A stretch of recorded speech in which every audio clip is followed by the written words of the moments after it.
Hello friends, welcome to jobs in Telugu YouTube channel. Friends, ఈరోజు వచ్చినటువంటి important updates అన్నీ కూడా ఈ వీడియోలో చూద్దాము.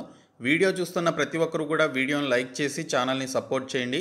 మీరు ఇచ్చేటువంటి ఒక చిన్న లైక్ చాలా ఎంకరేజింగ్ అండ్ మోటివేటింగ్గా ఉంటుంది. కాబట్టి లైక్ చేసి మీ ఫ్రెండ్స్కి అయితే షేర్ చేయండి. ఫస్ట్ టైం మన ఛానల్ని విజిట్ చేస్తే సబ్స్క్రైబ్ చేసుకొని బెల్ సింబల్ని యాక్టివేట్ చేసుకోండి.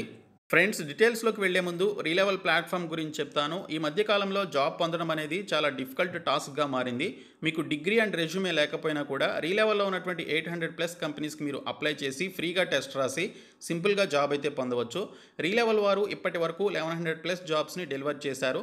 75 crore వాచ్ చేసేటువంటి జాబ్స్ని ఇప్పటి వరకు డెలివర్ చేయడం జరిగింది. అలాగే ఈ మంత్ 24th నుంచి 28th మధ్యన రీలెవల్ సెలెక్ట్ ఈవెంట్ని కండక్ట్ చేస్తున్నారు. అందులో కూడా మీరు జాయిన్ అవ్వచ్చు. రీలెవల్లో ఉన్నటువంటి 11 డిఫరెంట్ డొమైన్స్కి సంబంధించి మనకి కొత్తగా కోర్సెస్ని కూడా ఇంట్రడ్యూస్ చేయడం జరిగింది. ఆర్యన్ కుమార్ మౌర్య అనేటువంటి అతను రీలెవల్లో బ్యాక్ ఎండ్ కోర్స్ తీసుకొని సాఫ్ట్వేర్ డెవలప్మెంట్ ఇంజనీర్గా ఇంట్యూజెన్ అనే కంపెనీలో జాబ్ పొందడం జరిగింది.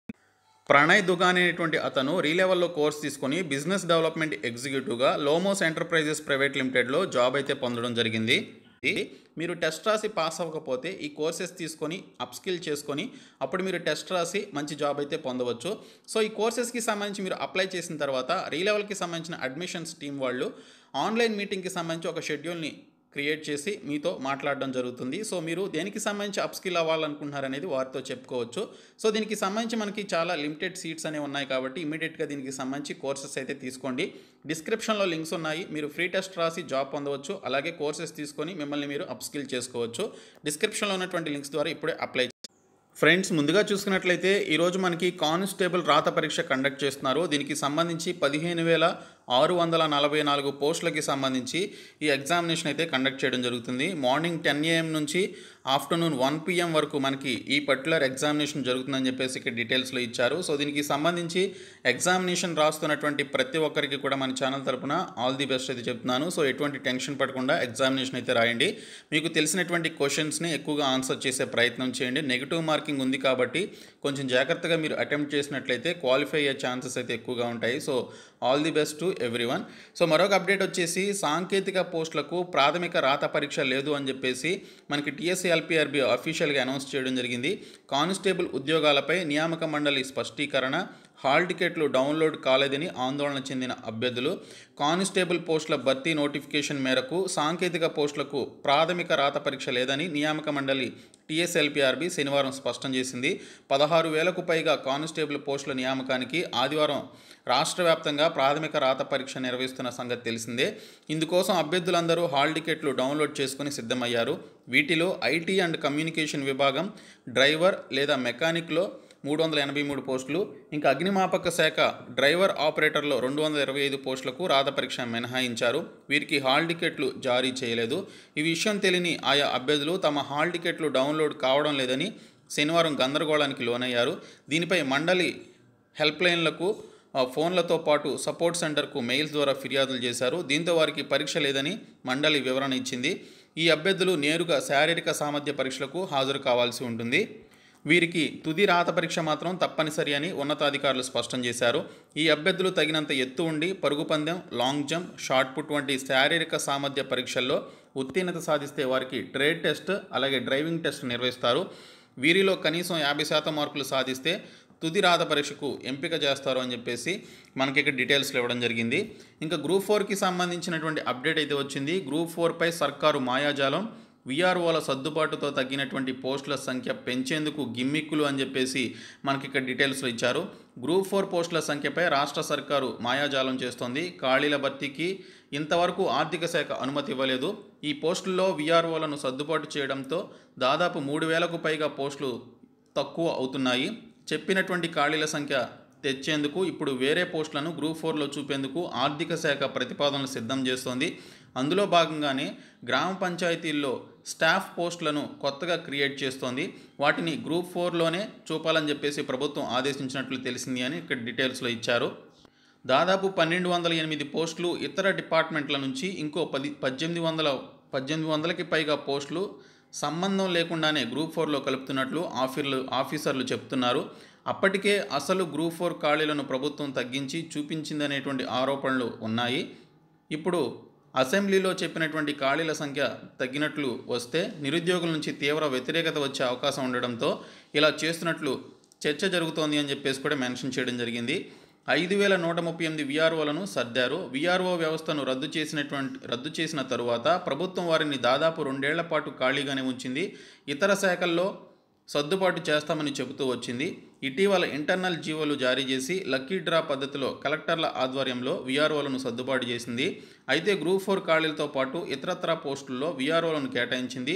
మొత్తం 5,138 విఆర్ఓలను సర్దుబాటు చేయగా వారిలో జూనియర్ అసిస్టెంట్లుగా 1970 మందిని, సీనియర్ అసిస్టెంట్లుగా 1,061 మందిని, సూపరింటెండెంట్లుగా 120 మందిని, వార్డు ఆఫీసర్లుగా 378 మందిని, ఇంకా జూనియర్ స్టెనోగ్రాఫర్గా 81 మందిని, ఇంకా రికార్డ్ అసిస్టెంట్లుగా 536 మందిని, టైపిస్టులుగా 921 మందిని, ఇతరత్రా పోస్టుల్లో మరో 70 మందిని సర్దుబాటు చేశారు.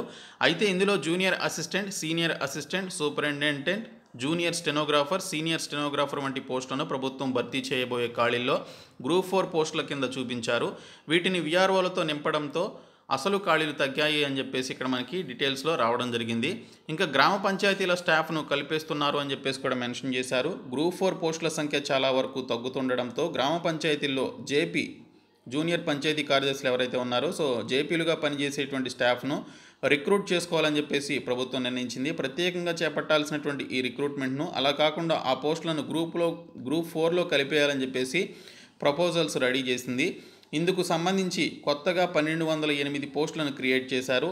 ఇతర డిపార్ట్మెంట్లలోనూ గ్రూప్ 4 పోస్టులకు సంబంధం లేని పోస్టులను అందులోనే కలిపేలా ప్రపోజల్ సిద్ధం చేశారు. ప్రత్యేకంగా ఆయా డిపార్ట్మెంట్ల వారీగా భర్తీ చేయాల్సినటువంటి పోస్టులను విఆర్ఓ పోస్టులతో తగ్గినటువంటి గ్రూప్ 4 పోస్టుల సంఖ్య పెంచేందుకు వాడుకుంటున్నట్లు ఉన్నతాధికారులు చెప్తున్నారని చెప్పేసి ఇక్కడ మనకి డీటెయిల్స్లో ఇవ్వడం జరిగింది. సో ఇక్కడ చూసుకున్నట్లయితే మనకి జూనియర్ పంచాయతీ కార్యదర్శులకు సంబంధించి ఆ యొక్క పోస్టులని గ్రూప్ 4లో కలిపి రిలీజ్ చేయాలి నోటిఫికేషన్ అని చెప్పేసి భావిస్తున్నట్లుగా మనకి ఈ విధంగా వెలుగు న్యూస్ పేపర్లో ఇన్ఫర్మేషన్ అయితే వచ్చింది. మరొక నోటిఫికేషన్ మనకి నిన్న రిలీజ్ కావడం జరిగింది. టీఎస్పీఎస్సీ నుండి 181 పోస్టులతోటి మనకి స్త్రీ శిశు సంక్షేమ శాఖలో ఉమెన్ క్యాండిడేట్స్ అప్లై చేసుకునే విధంగా గ్రేడ్ 1 సూపర్వైజర్ పోస్టులకి సంబంధించి నోటిఫికేషన్ రిలీజ్ చేశారు. మొత్తం 181 వేకెన్సీస్ ఉన్నాయి. దీనికి సంబంధించి వచ్చే నెల 8వ తేదీ నుంచి మీరు అప్లికేషన్స్ అయితే పెట్టుకోవాలి. డిసెంబర్లో ఎగ్జామినేషన్ ఉంటుందని మనకి అఫీషియల్ నోటిఫికేషన్ డీటెయిల్స్లో ఇచ్చారు. ఈ రిక్రూట్మెంట్కి ఓన్లీ ఉమెన్ క్యాండిడేట్స్ ఎలిజిబుల్ అండి. సో నెక్స్ట్ మంత్ 8th నుంచి 29th మధ్యన మీరు అప్లికేషన్స్ పెట్టుకోవాలి. 18 నుంచి 44 సంవత్సరాల వయసు ఉన్నటువంటి వారు ఎలిజిబుల్. ఇక్కడ చూసుకున్నట్లయితే క్వాలిఫికేషన్స్లో చాలామంది కన్ఫ్యూజ్ అవుతున్నారు. ఇక్కడ మనకి మెన్షన్ చేసినటువంటి ఎడ్యుకేషనల్ క్వాలిఫికేషన్స్ ఏవైతే ఉన్నాయో బీఎస్సీ లాంటి డిగ్రీస్, బీఎస్సీలో పర్టికులర్ సబ్జెక్ట్స్లో ఎవరైతే డిగ్రీస్ కంప్లీట్ చేసుకున్నారో వారు అప్లై చేసుకోవాలన్నమాట. సో మనకి ఇక్కడ క్లియర్గా మెన్షన్ చేశారు. సో ఇందులో మీరు కనుక డిగ్రీస్ కంప్లీట్ చేసుకున్నట్లయితే అప్లికేషన్స్ పెట్టుకోండి. ఈ పోస్టులకి సంబంధించినటువంటి అప్డేట్ మనకి ఈరోజు అన్ని న్యూస్ పేపర్స్లో రావడం జరిగింది. మరొక అప్డేట్ వచ్చేసి ఈఎస్ఐ వైద్య కళాశాలలో 169 ఖాళీల భర్తీకి నోటిఫికేషన్ జారీ చేశారు.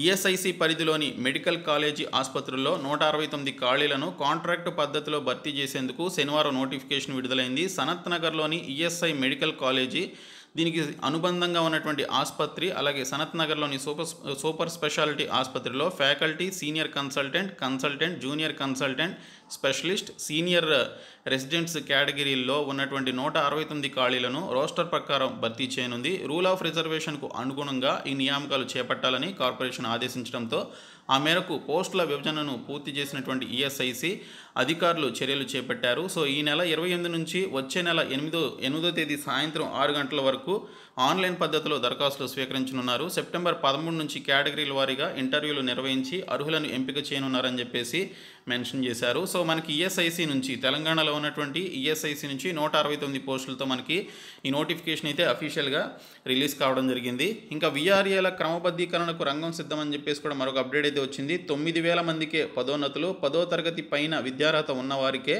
సీఎం కార్యాలయానికి చేరిన సిఫార్సుల దస్త్రం అని చెప్పేసి కూడా ఇక్కడైతే మనకి డీటెయిల్స్లో ఇచ్చారు. సో ఇక్కడ చూసినట్లయితే గ్రామ రెవెన్యూ సహాయకులు, విఆర్ఏలు అందరినీ ప్రభుత్వ ఉద్యోగులుగా గుర్తిస్తూ క్రమబద్ధీకరించేందుకు రంగం సిద్ధమైంది. సీనియర్ అధికారి శేషాద్రి నేతృత్వంలో ఏర్పాటైనటువంటి ఐఏఎస్ అధికారుల కమిటీ దీనిపై తమ సిఫార్సుల దస్త్రాన్ని ముఖ్యమంత్రి కార్యాలయానికి అందజేసినట్లు విశ్వసనీయ సమాచారం. సెప్టెంబర్ మొదటి వారంలో క్రమబద్ధీకరణ పూర్తి చేయాలని ప్రభుత్వ యోచన. దీనిపై ఇటీవల ట్రెసా రాష్ట్ర కార్యవర్గ ప్రభుత్వానికి పంపినటువంటి నివేదికను కూడా పరిగణలోనికి తీసుకున్నట్లు చెప్తున్నారు. మొత్తం 21,000 మంది విఆర్ఏల్లో 10వ తరగతి ఆ పైన విద్యార్హత ఉన్నటువంటి 9,000 మందికి మాత్రమే పదోన్నతులు దక్కనున్నాయి. విఆర్ఏల క్రమబద్ధీకరణకు ప్రభుత్వం 2 ఏళ్ల కిందటే హామీ ఇవ్వగా తాజాగా దీనికి రెవెన్యూ ఆర్థిక శాఖలు తుదిరూపు తీసుకొచ్చాయని చెప్పేసి కూడా మనకి ఇక్కడైతే డీటెయిల్స్ ఇవ్వడం జరిగింది.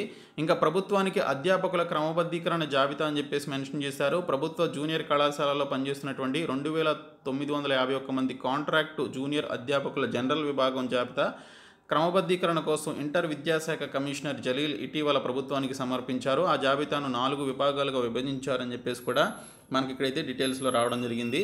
ఇంకా నిమ్స్లో మనకి 200 స్టాఫ్ నర్స్ పోస్టులకి సంబంధించి నోటిఫికేషన్ వచ్చింది. దీనికి సంబంధించి ఆల్రెడీ వీడియో అయితే చేశాను. సెప్టెంబర్ 6వ తేదీలోపు మీరు ఆన్లైన్లో పెట్టుకొని సెప్టెంబర్ 10వ తేదీలోపు ఆఫ్లైన్లో హార్డ్ కాపీస్ని పంపించాల్సి ఉంటుంది. పంజాబ్ నేషనల్ బ్యాంక్ నుంచి మనకు ఒక నోటిఫికేషన్ వచ్చింది. అలాగే ఎయిమ్స్ నాగపూర్ నుంచి 29 టీచింగ్ పోస్టులకు సంబంధించి నోటిఫికేషన్ వచ్చింది. ఆర్మీలో 10+2 కింద టీఈఎస్ నోటిఫికేషన్ రిలీజ్ చేశారు. అలాగే ఎన్బిఐలో నేషనల్ అగ్రి ఫుడ్ బయోటెక్నాలజీ నుంచి నోటిఫికేషన్ రిలీజ్ కావడం జరిగింది. ఇంకా ఐటీబీపీలో మనకి ఇక్కడ చూసుకున్నట్లయితే కొన్ని పోస్టులకి సంబంధించి సబ్ ఇన్స్పెక్టర్ స్టాఫ్ నర్స్ పోస్టులకి సంబంధించి నోటిఫికేషన్ వచ్చింది. సిఐపిలో 97 ఖాళీలకు సంబంధించి కూడా నోటిఫికేషన్ రావడం జరిగింది. నిమ్హాన్స్లో ఐటీ ఆఫీసర్లకి సంబంధించి కూడా నోటిఫికేషన్ అయితే వచ్చింది. మీషోలో 300 మంది సిబ్బందిపై వేటు అని చెప్పేసి మనకి ఇక్కడ ఒక అప్డేట్ అయితే ఇచ్చారు. తాజా ఉత్తీర్ణులకి అవకాశాలు ఇస్తామని చెప్పేసి కూడా మనకి ఇక్కడ మెన్షన్ చేయడం జరిగింది. 59% పైగా సంస్థలు సిద్ధం. 2022 జూలై డిసెంబర్పై టీమ్ లీజ్ ఎడ్యుటెక్ లిమిటెడ్ నివేదిక అని చెప్పేసి మనకి ఇక్కడైతే డీటెయిల్స్లో ఇచ్చాడు. ఇక్కడ ఈ ఏడాది ద్వితీయార్థంలో తాజా ఉత్తీర్ణులను నియమించుకునేందుకు దేశంలో 59% పైగా సంస్థలు ఆసక్తి చూపుతున్నాయని చెప్పేసి టీమ్ లీజ్ ఎడ్యుటెక్ నివేదిక వెల్లడించిందని చెప్పేసి ఇక్కడ మనకి డీటెయిల్స్లో రావడం జరిగింది. సో ఇవి ఈరోజు వచ్చినటువంటి అప్డేట్స్. సో ఈ వీడియోని మీ ఫ్రెండ్స్కి షేర్ చేయండి, మన ఛానల్ సబ్స్క్రైబ్ చేయండి. Thank you so much guys.